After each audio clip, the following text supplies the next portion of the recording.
Mesdames et Messieurs les ministres, secrétaires d'État et autres membres du gouvernement du moins, Mesdames et Messieurs les directeurs généraux, les directeurs, Messieurs les représentants des entreprises partenaires, chers étudiants, chers jeunes et tous ceux qui ont participé à ce concours au titre de lauréat d'école de formation ou en tant qu'étudiant, c'est avec beaucoup de plaisir que je me retrouve une seconde fois, encore une deuxième fois en face de vous pour primer les lauréats de cet important concours. Je félicite tous ceux qui ont participé, sans exception, y compris ceux dont les dossiers n'ont pas été présélectionnés. Ils ont le mérite d'avoir essayé, d'avoir conçu, d'avoir innové. Et ils méritaient tous d'être ici avec nous aujourd'hui. Et ce n'est pas parce qu'ils sont là qu'ils sont moins méritants. Les concours sont sélectifs et il y a toujours une dose de subjectivité dans les sélections. J'ai réquisitionné le chèque de la lauréate, le premier prix, parce que il se trouve que c'est ma nièce.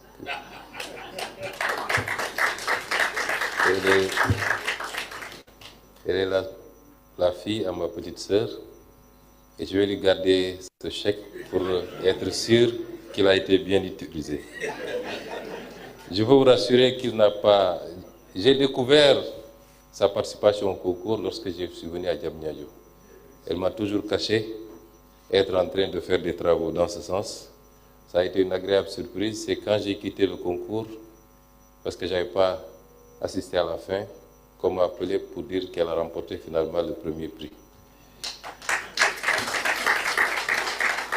Je voudrais la féliciter et surtout féliciter tous les lauréats, les 4 premiers prix, les 21 qui ont concouru, et vous dire que vous devez être fiers de vous. La plupart d'entre nous ici présents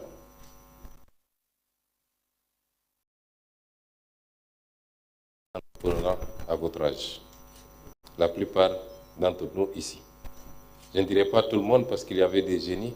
Je crois que le ministre Mabouba Diagne maîtrisait déjà la formule d'Einstein quand il était à votre âge. Mais en tout cas, ce n'était pas mon cas, moi, j'en suis sûr. Et c'est cette jeunesse que nous voulons, comme je l'ai dit l'autre jour à Diamniadio. Vous savez pourquoi le président Kennedy demeure toujours à la tête des sondages des présidents préférés des Américains? C'est parce que le président Kennedy, dans un contexte extrêmement difficile de guerre froide, où la rivalité avec la puissance russe ou soviétique était extrêmement délicate, a su faire croire aux Américains en eux-mêmes, en leur promettant d'aller sur la Lune. Beaucoup pensaient que c'était un éléphant blanc, et pourtant, indépendamment des théories complotistes, l'histoire retient qu'il a pu réaliser ce rêve de grandeur pour les Américains. C'est ce que nous voulons avec la jeunesse sénégalaise. Quand on vous parle, on ne vous parle pas en tant que politicien tel que vous les connaissez. Nous ne vous vendons pas des rêves, nous ne nous vendons pas des idées auxquelles nous ne croyons pas nous-mêmes, simplement pour avoir votre carte d'électeur. Et c'est pourquoi nous vous indiquons le chemin, parce que c'est le difficile qui est le chemin en réalité. Et c'est pourquoi quelquefois nous croisons le fer même avec vous, parce qu'on ne change pas un pays dans la facilité. Et tout ce que nous avons entrepris ou engagé ou promis aux Sénégalais, dans le sens de redresser ce pays, de le remettre sur les rails, d'en faire un pays adossé sur des valeurs, certes, mais un pays bien gouverné. Un pays qui sait susciter l'espoir au sein de ses populations, et particulièrement jeunes. Un pays qui se réapproprie de son destin, de ses ressources naturelles. Un pays qui en termine avec la malgouvernance, le clientélisme, la corruption, les surfacturations. Tout ce que nous avions promis en étant opposants, nous vous assurons que c'est ce que nous sommes en train de faire dans un contexte tout aussi difficile, parce que nous avons hérité d'un pays qui a été très, très mal géré pendant très, très longtemps, mais surtout sur les 12 dernières années. Et c'est à cela que nous invitons la jeunesse de ce pays. Et nous voulons que vous croyiez en vous. Comme Kennedy a pu faire croire aux Américains en eux-mêmes. Et ce que nous sommes en train de faire participe de cela. Je l'ai dit l'autre jour à Diamniadio, c'est cette jeunesse que nous voulons. Une jeunesse qui invente, qui crée, qui anticipe, qui n'attend pas tout de l'État. Parce que jusqu'au moment où vous avez conçu ou progressé dans vos idées, vous n'aviez pas attendu l'État et vous n'avez rien reçu pratiquement de l'État. C'est cette jeunesse que nous voulons. Nous voulons que les Sénégalais croient en notre capacité à dépasser même sur certains aspects. En matière scientifique ou d'innovation, on parle de leapfrogging. Vous pouvez leapfrogger, vous pouvez sauter des étapes. Et c'est ce que nous attendons. C'est ce qu'elle est en train de faire aujourd'hui sur les véhicules électriques et sur certaines technologies. Ce qu'on a su faire ici, parce que quand on parle de l'utilisation des moyens mobiles, des moyens électroniques pour faire des paiements, le paiement mobile par exemple, les transferts d'argent, je crois que ça a commencé ici, en Afrique. Nous avons pu leapfrogger et aujourd'hui, c'est devenu une technologie mondiale. Et c'est cela que nous attendons. Et vous devez être convaincus que vous avez la capacité de le faire. La science n'appartient à personne. Certes, il y a disparité dans les moyens. On ne va pas vous comparer à ceux qui sont à la Silicon Valley et qui disposent de tous les moyens imaginables.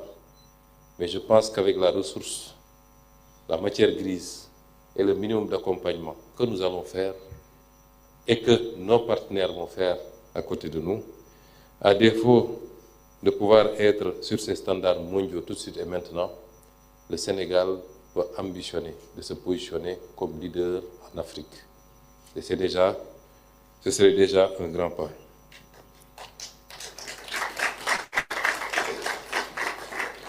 Nous allons vous accompagner. Le numérique, c'est le présent du monde, mais c'est surtout son avenir. Même les guerres que nous ne souhaitons pas, parce que c'est la destruction de biens, c'est les vies humaines qui sont perdues. Même la guerre est devenue une guerre numérique. C'est l'intelligence artificielle. Et vous avez vu tout le débat qu'il y a eu entre le gouvernement américain et certaines entreprises d'intelligence artificielle qui ont refusé de livrer leur technologie pour participer à la guerre en Iran. Aujourd'hui, on parle de plus en plus d'une guerre qui serait menée peut-être par l'intelligence artificielle, par des robots, pour limiter les pertes en vies humaines. Ce n'est pas le meilleur exemple que je donne là. Je voudrais donner plus des exemples constructifs qui contribuent à bâtir l'économie, à créer de la richesse, de la valeur, à améliorer la qualité des soins, ainsi de suite. Mais je voulais simplement vous donner quelques indications sur ce que représente aujourd'hui le numérique. Et c'est pourquoi le Sénégal, si le Sénégal, et c'est valable pour n'importe quel pays, tout pays qui négligerait ce secteur, qui ignorerait sa jeunesse numérisée, est un pays qui est voué aux hégémonies dans le classement des nations.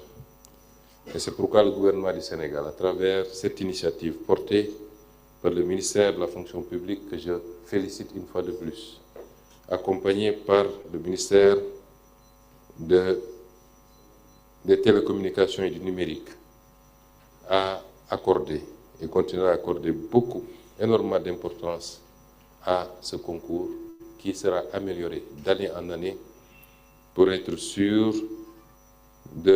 d'en faire un levier de motivation pour la jeunesse que vous constituez. Évidemment, et je suis ravi de voir qu'on ne se limitera pas. J'ai posé la question d'ailleurs dernièrement à Diamniadio de savoir qu'était devenu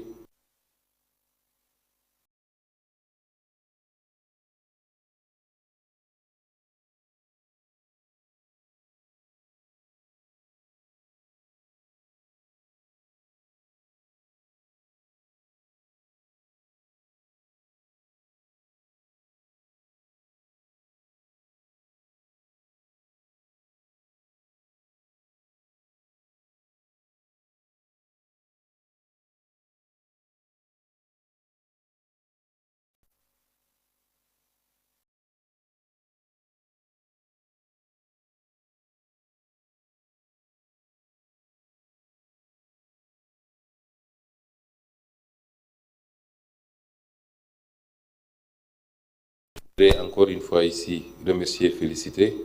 Certains ont mis à disposition beaucoup de moyens, beaucoup de matériel, d'autres des moyens financiers, certains des laboratoires même.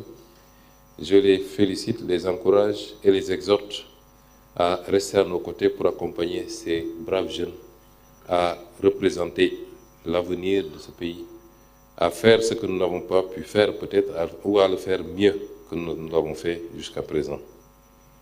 Et donc le coaching est important. Je superviserai moi-même le suivi et le respect de ce délai de 3 mois. Que nous n'avons pas fixé, mais le présentateur a dit qu'il aime les défis. Nous allons le trouver sur son terrain et aider ces jeunes en ces 3 mois-là à maturer ces projets, à en faire des projets concrets, applicables sur le terrain, et peut-être chacun de ces ministres fera ce qu'il a à faire pour intégrer ces projets-là dans leur domaine. Je voudrais enfin annoncer, comme nous l'avions fait l'année dernière, que la primature accompagnera, en dehors de ce qui a été déjà fait, l'ensemble des candidats, tous ceux qui ont concouru, les 21 je veux dire, et chacun recevra de la primature un accompagnement dont je ne prononcerai pas le montant ici. L'année dernière, j'avais fait l'erreur de prononcer un montant sans consulter mes services techniques, mais le DAGE, je crois, est déjà là. Mais chacun des 21 projets sera accompagné financièrement par la primature, comme on l'avait fait l'année dernière. Je voudrais enfin me réjouir de constater, comme l'année dernière d'ailleurs, la forte présence, pour ne pas dire la prééminence des jeunes filles dans ce concours. C'est devenu quasiment une répétition. On est habitué maintenant à ça, aux cérémonies des concours généraux. De manière générale, on a plus de filles que de garçons. Dans le Goverton, on le remarque également. C'est très encourageant pour le pays, pour l'équité que nous souhaitons, pour le relèvement du niveau de participation de cette catégorie sociétale extrêmement importante dans l'effort de construction de ce pays. Et à travers les filles lauréates de cette année, je voudrais encourager, exhorter toutes les filles à se concentrer, particulièrement à cet âge, davantage et beaucoup plus à leurs études, leur formation, ou quel que soit le domaine dans lequel elles évoluent, à se concentrer davantage à cela, parce qu'elles sont une bonne partie de l'avenir du pays, et je dois même pouvoir dire qu'elles sont au minimum 51% de l'avenir de ce pays. Je vous remercie. Merci beaucoup, Monsieur le Premier ministre, pour l'accompagnement.